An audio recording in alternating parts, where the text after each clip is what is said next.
c'est une analyse...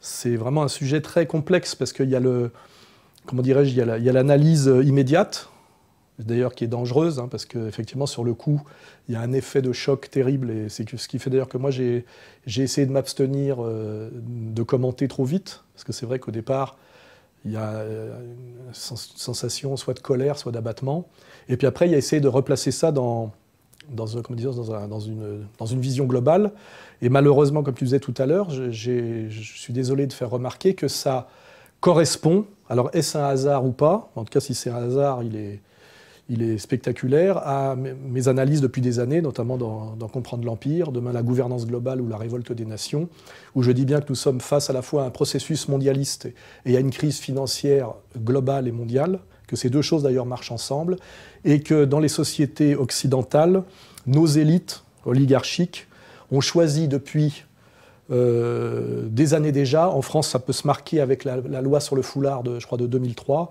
ont choisi face à une crise sociale qu'ils ne veulent pas régler, puisqu'en fait le capitalisme financier génère une crise sociale violente, de détourner une lutte des classes comment dirais-je, en croisade religieuse, en lutte religieuse, et que pour ça effectivement ils ont tous les moyens nécessaires, c'est-à-dire une immigration mal intégrée, une forte population musulmane en France, un contexte géopolitique mondial avec, depuis la première guerre du Golfe, une volonté américaine, sous prétexte de combattre le choc de civilisation, de recoloniser les pays arabes du Moyen-Orient. Enfin, voilà, là j'ai posé un peu le décor. Donc on passe, je dirais, du micro-social à la colère de voir des voyous de banlieue resalafisés tuer des jeunes Français de la couche moyenne salariée, hein, des bobos à Bastille.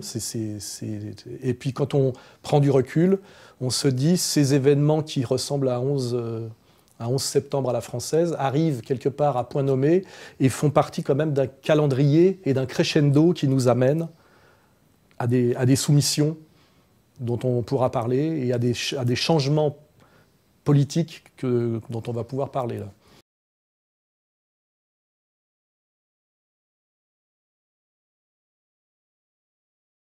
C'est une bonne question, parce que c'est vrai que la première chose qu'on va me dire, c'est que vous pourriez commencer par la petite ritournelle rituelle de ma tristesse par rapport aux morts, etc. etc. Tu vois. Et c'est vrai que je vais dire deux choses. J'aurais bien voulu avoir de la compassion, mais la manipulation médiatico-compassionnelle, hein, cette comment dirais-je, surenchère émotionnelle systématique imposé par les médias sur un modèle, je dirais, hollywoodien, c'est-à-dire judéo-américain, qui a peu à voir avec ce que j'appelle moi, même si ça fait ricaner certains, notre tradition de pudeur helléno-chrétienne. On n'aurait jamais traité ces événements-là comme ça, du temps du général de Gaulle ou dans les années 20 ou 30. Voilà. Et ça c'est tellement, comment dirais-je, artificiel et suintant, et que justement, quand on est un peu authentique, on a du mal à y adhérer parce qu'on n'aime pas se faire tirer les larmes. Donc moi, ce que j'ai fait, ce que j'incite les gens à faire, plutôt que de faire des petites phrases qui coûtent pas cher, hein, de la compassion virtuelle sur Internet, etc. Moi, ce que j'ai fait, ce que je vous invite à faire, c'est, je suis allé sur Internet, ça existe, j'ai regardé les visages et les noms de tous les morts. Voilà, parce que comme ça, au moins, c'est pas abstrait, c'est pas des mots et c'est pas des concepts. Et j'ai regardé les visages et les noms de tous les morts. D'ailleurs, on n'a pas encore les 130, mais il y en a un certain nombre. Hein. Et d'ailleurs, c'est là que j'ai constaté quelque chose qui m'a été reproché, c'est que c'était essentiellement des petits blancs de la moyenne bourgeoisie française. Il y avait effectivement quelques arabo-musulmans sans doute, quelques noirs, mais globalement, on a tué, je ne sais pas qui, on a tué du petit français blanc. Il suffit de regarder les patronymes. Hein, voilà. Et ça, effectivement, je me suis posé... là, j'ai été un peu touché parce que je me suis dit, moi, le quartier Bastille est le quartier où je traînais quand j'avais l'âge de ces gens-là. Hein, parce que j'ai fait les Halles, Bastille, c'est même nous, un peu les branchés de l'époque qui avons un peu lancé ces quartiers. À l'époque de la rue de Lappe, à l'époque du Zorro Bar, à l'époque du Max Bar, à l'époque du Bistrot 29, à l'époque de la rue Charles Dallery, etc. Donc, effectivement, je me suis dit... si j'avais pas l'âge que j'ai maintenant, j'aurais pu effectivement faire partie des victimes. Voilà comment est venue ma relative compassion. Mais ça amène ça à une digression sur justement le mensonge, justement d'ailleurs très bobo, de la compassion universelle et sans frontières. En réalité, si je veux prolonger cette discussion, on constate quand même qu'on est très très choqué par 130 morts, parce que ce sont des petits Français et même des petits Parisiens.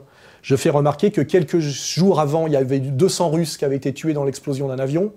Et je fais remarquer aussi, sans que ça ne change rien d'ailleurs, que depuis la première guerre du Golfe à laquelle nous avons participé, nous massacrons quotidiennement les populations arabes moyen-orientales. Et depuis d'ailleurs, nous massacrons aussi les populations du Maghreb à travers le peuple libyen et le peuple africain à tout va. Et que l'air de rien, on y survit très bien émotionnellement. Hein. Donc ce qui veut bien dire que ma conclusion, c'est pas de dire que c'est scandaleux, parce que ça, justement, ça serait une phrase de bobo. C'est scandaleux. Non, en fait, c'est anthropologique et c'est normal. On est sensible à la souffrance des nôtres. Prétendre autre chose, c'est un mensonge. C'est un mensonge typiquement droit de l'homiste universaliste, qui va très bien à Bernard-Henri Lévy, mais parce que c'est un menteur professionnel. En réalité, là, nous avons été d'un seul coup conscients de ce que c'était que des morts, hein, et ça nous a choqués. Prenons donc conscience de ce qu'on fait subir depuis 1991 au peuple irakien. Toutes les semaines, il y a une bombe qui explose dans un marché qui fait largement autant de morts, et c'est majoritairement dans un marché des femmes et des enfants. Hein. C'est constant en Irak depuis plus de 20 ans, c'est maintenant constant en Libye, à cause de M. Bernard-Henri Lévy et de M. Sarkozy, et c'est constant en Syrie. N'oublions pas qu'effectivement, nous faisons subir un chaos de mort et d'effroi au peuple syrien depuis maintenant 5 ans, pour des raisons très très difficilement justifiables. Parce que je pense que plus personne aujourd'hui ne croit à la mascarade qu'il fallait remplacer un dictateur qui serait soi-disant Assad, alors que c'est un chef d'État légitime d'un pays républicain, démocratique et multiconfessionnel, et il faut le remplacer par ces fameux Al-Nostra, dont notre ministre des Affaires étrangères, qui n'a toujours pas été démissionné encore, nous disait il y a peu encore qu'il faisait du bon boulot. Hein, voilà.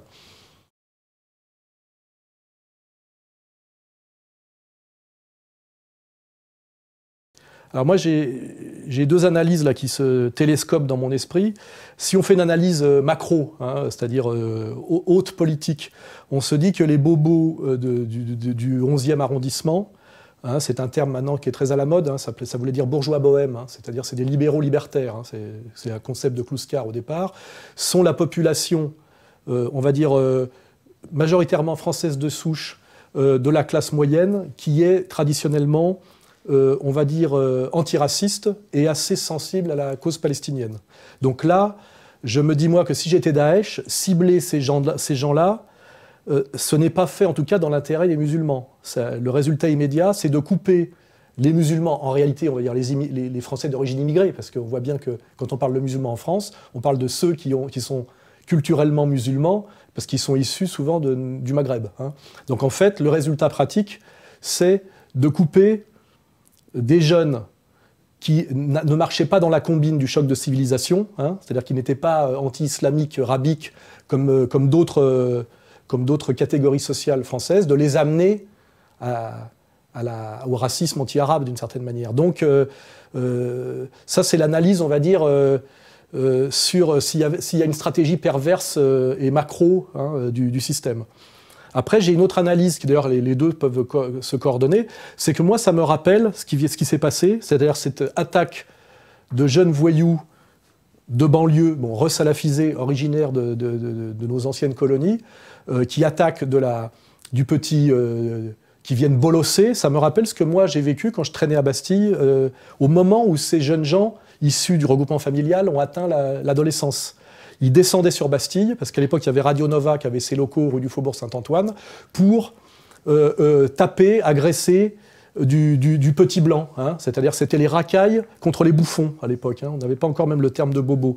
Et ça participait d'un processus qui a beaucoup à voir avec le périphérique, c'est-à-dire c'était à la fois un rapport de jalousie, de haine et de fascination, d'ailleurs réciproque, entre des jeunes qui étaient exclus de la croissance et exclus de la Dolce Vita, et qui étaient dans les lieux de bannissement qui s'appellent les banlieues, alors qu'ils avaient cette jeunesse, cette énergie, c'était essentiellement des garçons. Et puis ce qui les fascinait, ce qui les rendait haineux, qui était la belle vie agréable des jeunes des couches moyennes salariées de Bastille. Et ils descendaient, ce qui est traditionnel, hein, les voyous qui descendent un peu dans les beaux quartiers. Enfin là, c'est d'ailleurs pas les beaux quartiers, c'est les quartiers de jeunes, hein, et qui se font plaisir en les humiliant, en les agressant, parce que c'est un palliatif en fait au plaisir qu'ils ne peuvent pas partager, un palliatif à la sexualité, puisqu'il y a un problème avec les filles, etc. Et finalement, nous sommes passés, dans les années 90, d'une violence de banlieusards contre des types des quartiers petits bourgeois qui étaient à la fois manipulés, qui étaient à l'époque manipulés par SOS Racisme et le PS, et qui se passaient avec des cutters et des coups de poing, et c'était plutôt de la dépouille et de l'agression au cutter. On est passé maintenant à l'agression à la Kalachnikov, parce que c'est plus le PS et SOS Racisme qui manipulent, maintenant c'est le Mossad et la CIA. Vous voyez, ça serait l'analyse, il y aurait l'analyse géopolitique et puis l'analyse sociétale. Les deux se rejoignent.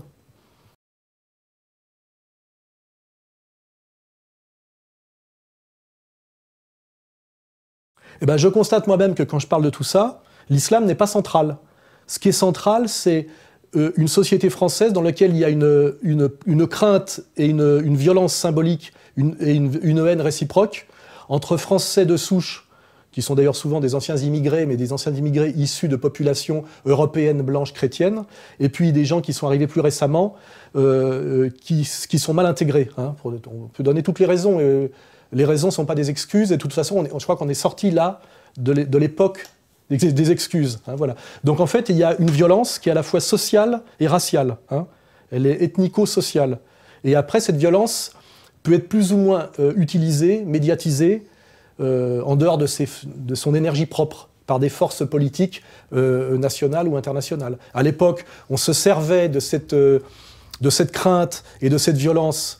Le PS et SOS Racisme s'en servaient pour substituer la cause sociale à la question raciale et antiraciste après avoir lâché le monde ouvrier. Donc c'était la création des SOS Racisme, dont Finkielkraut lui-même dit que c'était pour sauver le racisme, parce qu'il y en avait assez peu en réalité. Et puis aujourd'hui, c'est utilisé par d'autres, effectivement, pour valider le conflit de civilisation, c'est-à-dire cette théorie néoconservatrice américaine, et juive et sioniste, hein, il suffit de regarder les noms, hein, qui a décidé, après la guerre froide, quand il n'y avait plus l'ennemi communiste pour justifier notamment les budgets du complexe militaro-industriel et l'impérialisme américain qui doit toujours attaquer au nom de la défense des libertés ou du monde libre. Hein, c'est ce qu'on appelle les guerres préventives, hein, d'une certaine manière, qui est un concept impérial. Il a fallu remplacer cet ancien méchant qui avait disparu avec l'effondrement de l'URSS et l'époque Eltsine par un nouveau méchant qui a été, comment dirais-je, le musulman radicalisé. Or moi, ce que je fais remarquer, c'est qu'il y a eu toute une épopée coloniale qui s'est passée sur le monde arabe, qui n'a pas produit cet islam radical. Or, cet islam radical, qui existe aujourd'hui indéniablement, pourquoi est-il né au moment où les théoriciens géopolitiques américains ont eu besoin qu'il existe? C'est-à-dire que je pense que l'origine de cette mutation de l'islam en islam djihadiste radical ne vient pas de l'islam. Voilà.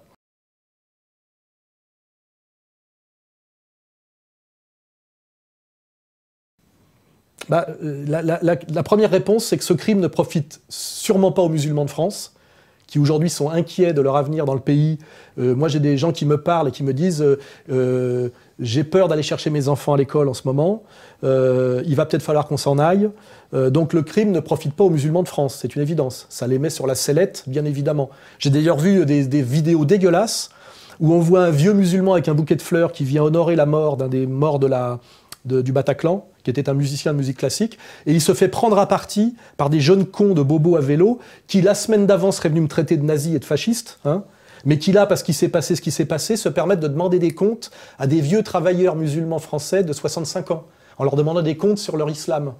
Et ça, pour moi, ça, c'est répugnant. Donc, ce qui veut bien dire que les bénéficiaires ne sont pas le peuple français qui, effectivement, vit en ce moment sous la menace d'attentats terroristes, ni les musulmans. Donc, qui sont les bénéficiaires? Je crois que M. Kuckerman et M. Netanyahou nous l'ont dit, qui étaient les bénéficiaires. Hein. Ils nous ont dit, je crois, maintenant, vous, Français, savez ce que nous vivons, nous, en Israël. Vous voyez? Donc, effectivement, il semblerait, sans que je pousse plus loin le constat, que les bénéficiaires de ce qui s'est passé sont l'impérialisme américain, la politique impériale, on va dire, et la politique impériale américano-sioniste, et je dirais on va dire la communauté juive de France, qui effectivement peut aujourd'hui ramener les bobos dans le camp du pro-sionisme. Enfin, en tout cas, elle a des éléments pour le faire. Voilà.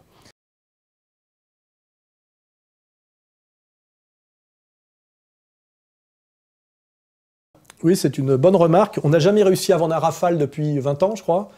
Et aujourd'hui, enfin depuis quelques semaines, des pays nous en achètent. Or, qui sont ces pays? Le Qatar, l'Arabie Saoudite, les Émirats, tous ceux qui financent, et c'est absolument démontré, Daesh. Donc, est-ce que ces achats d'avions au gouvernement français ne sont pas le prix payé au gouvernement français et aux élites oligarchiques françaises à travers les rétrocommissions pour se taire sur une complicité qui amène à la mort de jeunes Français? Parce qu'on va pouvoir le dire et le redire comme beaucoup de gens l'ont dit, Daesh, c'est nous. Hein. Quand je dis nous, c'est nos élites politiques. Hein. Voilà, donc est-ce que c'est pas tout ça la rétribution payée aux élites françaises pour leur complicité finalement dans ce meurtre de masse, hein, parce que je pense effectivement qu'il y a un rapport de cause à effet.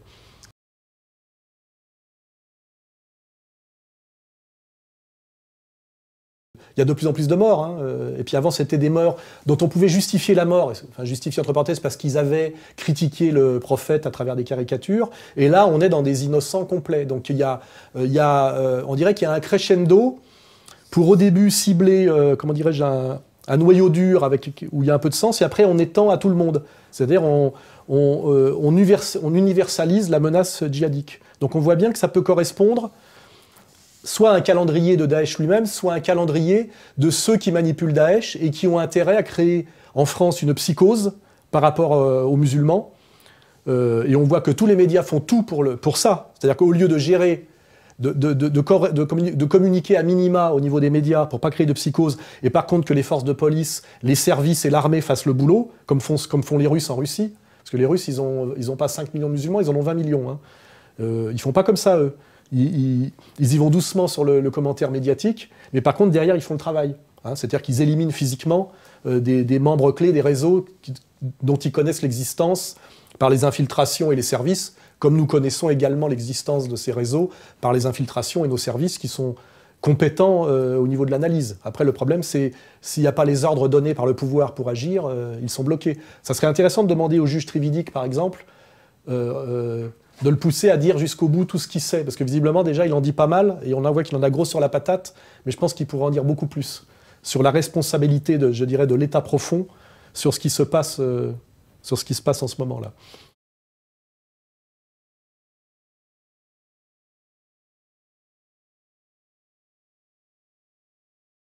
En apparence, on pourrait croire que l'infléchissement est dû aux morts du vendredi 13, hein, qui n'est plus un jour porte-bonheur depuis. En réalité, l'infléchissement, il est dû à l'entrée dans le jeu de Poutine.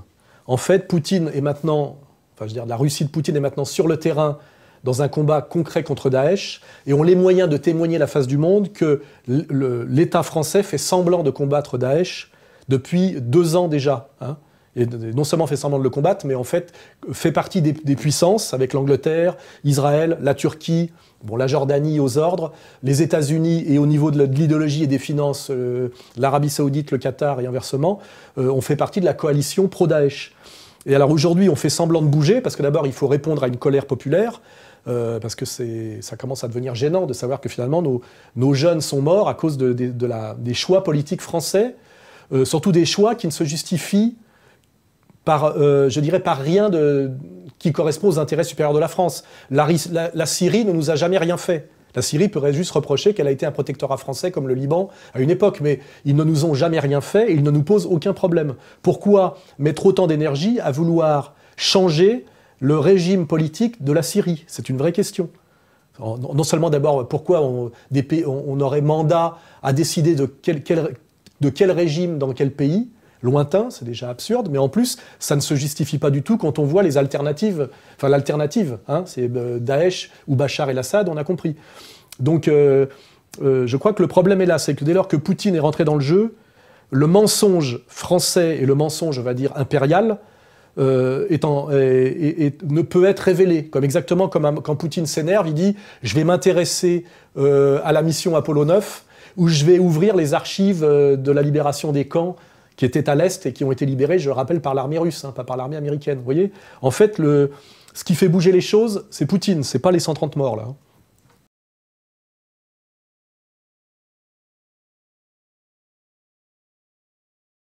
Alors, les issues possibles...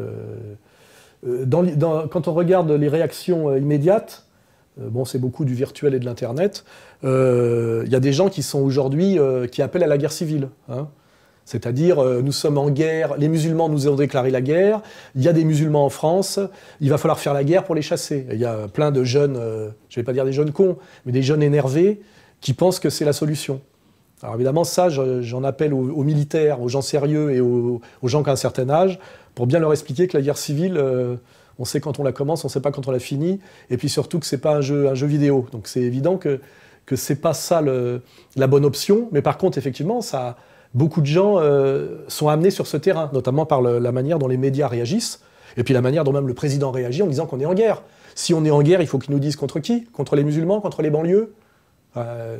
Soit c'est un irresponsable, soit, une fois de plus, il ne travaille pas dans l'intérêt supérieur du pays, ce qui est démontré jusqu'à son patronyme. Hein. Quant à Valls, on sait qu'il n'est pas éternellement attaché à la France, hein, mais un État qui a tout intérêt à ce que l'anti-islamisme se développe en France pour que la situation française ressemble à Israël. C'est-à-dire que c'est le prolongement de la stratégie de Tel Aviv sur Seine. Hein. On a Daesh sur Seine, Tel Aviv sur Seine. On a vraiment tout fait pour cueillir ça. Donc la guerre civile, c'est pas la bonne solution. Alors il y a des gens qui réfléchissent un peu plus loin et qui, eux, parlent de plus en plus de remigration. La remigration, c'est un sujet, vraiment. C'est que depuis le regroupement familial et à cause de l'Union européenne et de l'espace Schengen, on a nous-mêmes décidé, nos dirigeants, je rappelle, c'est Giscard qui a inauguré le regroupement familial à partir de 1975, alors qu'il n'était plus justifié, c'est-à-dire cette immigration de peuplement, n'était pas justifiée par le besoin d'emploi, puisqu'on était déjà passé par le premier choc pétrolier, on était déjà rentré dans la fin des 30 Glorieuses et une période de début de chômage. Donc en fait, la décision du regroupement familial et de l'immigration de peuplement ne peut pas se justifier, comme à l'époque de De Gaulle et du Sonacotra, par un besoin de travailleurs. Hein.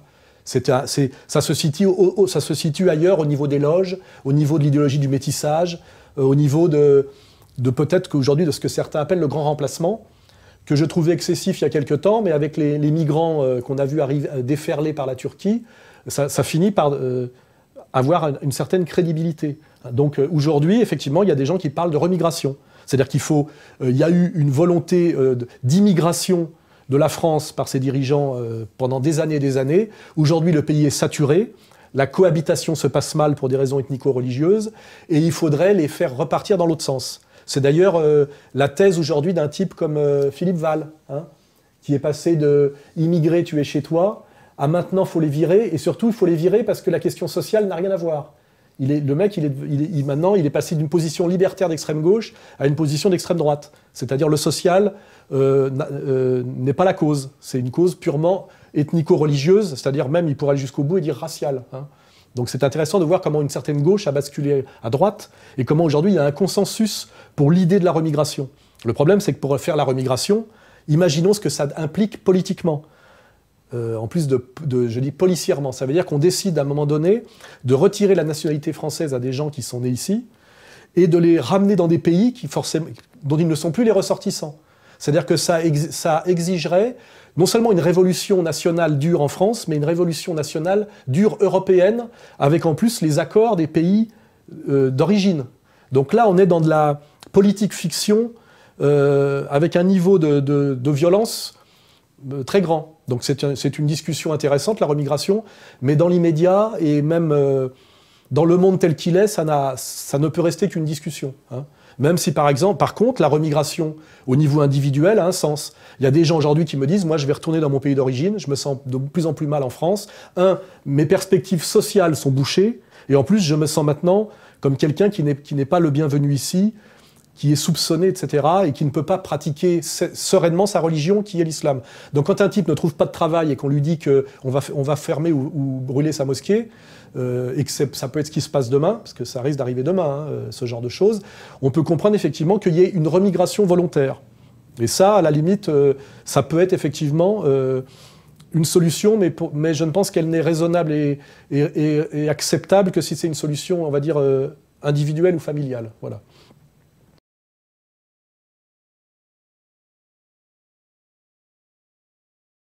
Bah, la troisième voie, c'est la nôtre, hein, parce que sinon, à quoi on servirait? Bah, la troisième voie, c'est égalité et réconciliation, c'est-à-dire la France est ce qu'elle est, c'est-à-dire qu'on est un pays, effectivement, comme le disait bien De Gaulle, un pays européen, blanc, de culture gréco-romaine et de religion chrétienne, et non pas judéo-chrétienne. Hein. Morano, il faudrait qu'elle apprenne bien les citations correctement, si elle veut citer De Gaulle, mais qui a eu une épopée coloniale voulue par la Troisième République maçonnique, hein, c'est-à-dire par nos laïcards, et que ça a eu, effectivement... Ce processus de colonisation est un processus de francisation de gens qui ne l'avaient pas demandé. Et après, il y a eu la décolonisation, effectivement, avec l'immigration de nos anciens dominions coloniaux, ce qui crée la situation française actuelle. Hein. Donc elle n'est pas sortie du hasard et elle n'est pas totalement inexplicable. En revanche, ce qui est sûr, c'est que depuis, on va dire, le regroupement familial, les choix politiques par rapport au flux migratoire de nos dirigeants politiques sont complètement dysfonctionnels, absurdes et catastrophiques. Hein.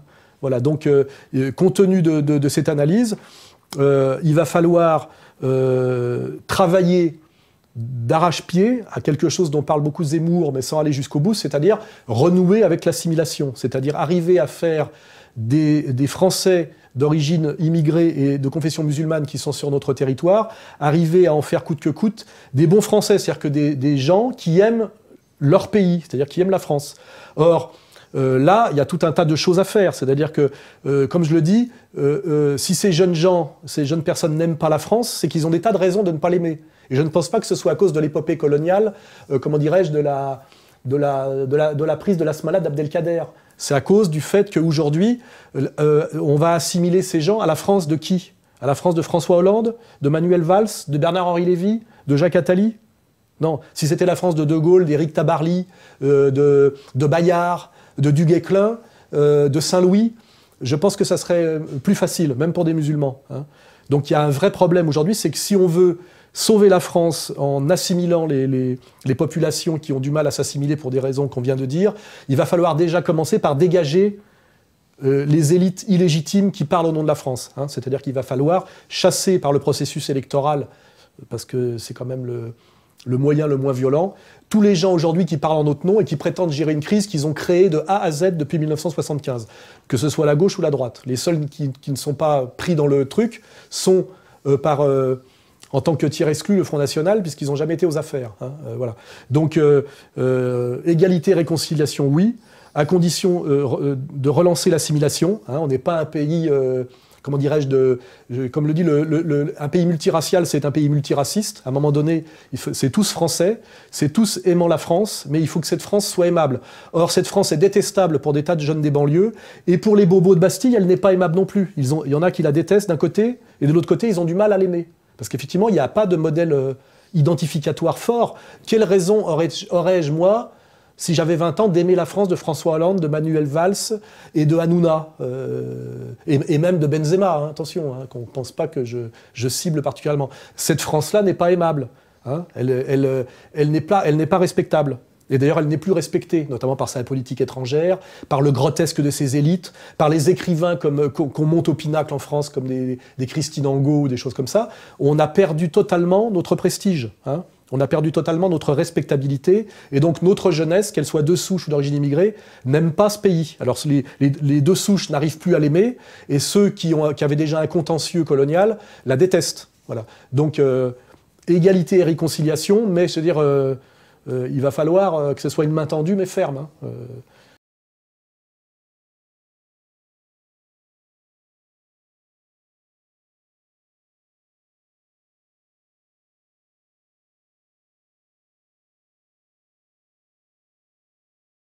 Effectivement, il faut remarquer que ces djihadistes ne sont pas des types de 40 ans ou de 50 ans, des érudits en islam, prêts à se sacrifier pour rejoindre... Dieu, être martyr pour rejoindre le paradis plus facilement. Ce sont des gamins, des adolescents et des post-adolescents, issus de la voyoucratie et de la désocialisation, hein, et réislamisés très récemment et ne maîtrisant absolument pas la religion, et qui participent d'une crise qui existe depuis les années, on va dire depuis mai 68, qui est à la fois une crise et une stratégie de domination, qui est la montée au pinacle de l'adolescence. Ça a commencé avec la fureur de vivre du rebelle sans cause, vous voyez ? Le rebelle sans cause, c'est l'autre nom du rebelle sans cause, c'est le petit con mal élevé. Hein. Et nous avons, pour des raisons de domination politique, c'est-à-dire pour tuer le père et le mâle adulte raisonnable, le patriarche, celui qui pouvait maintenir une société qui pouvait résister notamment à la déferlante du capital et à la déferlante de la vulgarité de l'argent et de l'immoralité de la consommation, nous avons fait monter au pinacle l'adolescent. Et je dirais que le djihadiste aujourd'hui est un cancer de la stratégie de la toute-puissance de l'adolescence dans nos sociétés depuis mai 68. Hein. On a fait ça avec la femme, avec le féminisme, on a fait ça avec l'immigré, on a fait ça avec le jeune. Tout ça a été une stratégie, comment dirais-je, de destruction en fait du père, hein, du père, du patriarche, de celui qui transmet l'autorité et qui permet, par le modèle identificatoire adulte, le passage de l'adolescence à l'adulte. En fait, nous sommes, si on veut faire de la psychologie, tous ces djihadistes sont des adolescents qui n'arrivent pas à passer à l'âge adulte et qui donc sont incapables de se projeter dans un avenir. C'est d'ailleurs pour ça qu'ils acceptent de mourir assez vite. Soit parce qu'ils acceptent de mourir, soit parce qu'ils ne conçoivent pas qu'ils vont mourir. Parce que le point commun de toutes les racailles que j'ai connues, c'est qu'ils sont incapables de penser au-delà de quelques semaines.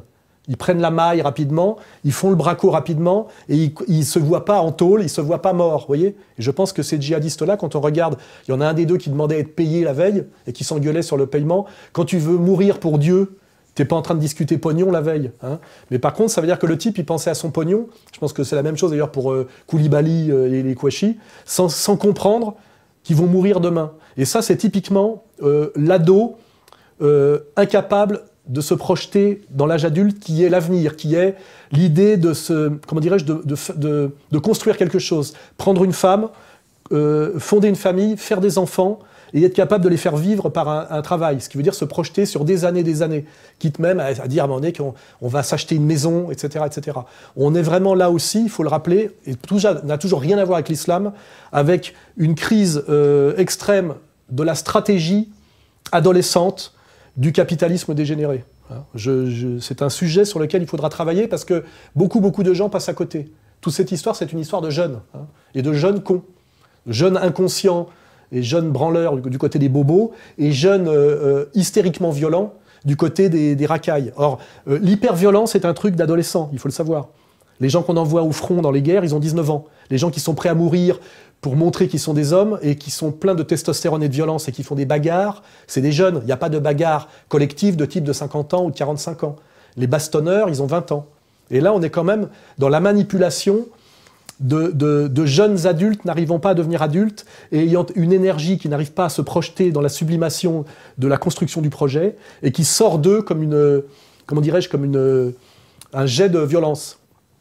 Et ça, c'est une analyse qu'il faut avoir hein, sur la critique la critique ultime du jeune, de l'idéologie du jeune. Hein.